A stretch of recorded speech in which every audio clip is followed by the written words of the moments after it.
Jakom ODM Gladys Wanga wacho ni ODM en duond bura maduong' moloyo duond buche duto pacho ka kuom mano gibiro timo winjruok manyien kod sirikand manywanda kata broad based, kendo neno ni duond burano otimo riwruok kaluwore kod dwaro mar chama. Olero ni gie sani duond buch ODM nitiere sirikal kendo biro dhi nyime kod winjruok mane oketi e kinde Raila Odinga.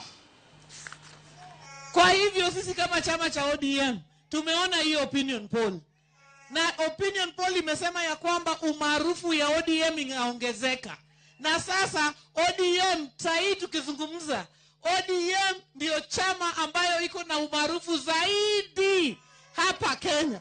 Na vile mimi huwa usema ODM ndio chama kikubwa zaidi south of Sahara and north of River Limpopo. Kwa hivyo tukiendelea mbele, na kwa sasa tuko ndani ya broad based government kwa sababu nuna nogino nangu, sisi kama chama ambayo iko na umaarufu zaidi tunajipanga kutoka kwa grassroots tukienda juu, na sisi tunataka wale watu wengine wote pia wajipange. Tukiendelea mbele tutakaa kwa meza, sisi tutakaa kwa meza tufanye negotiation. Hatuwezi enda katika coalition bila kusema watu wa ODM watapata nini. Kutoka Vanga mpaka Turkana, hiyo ni ODM yote.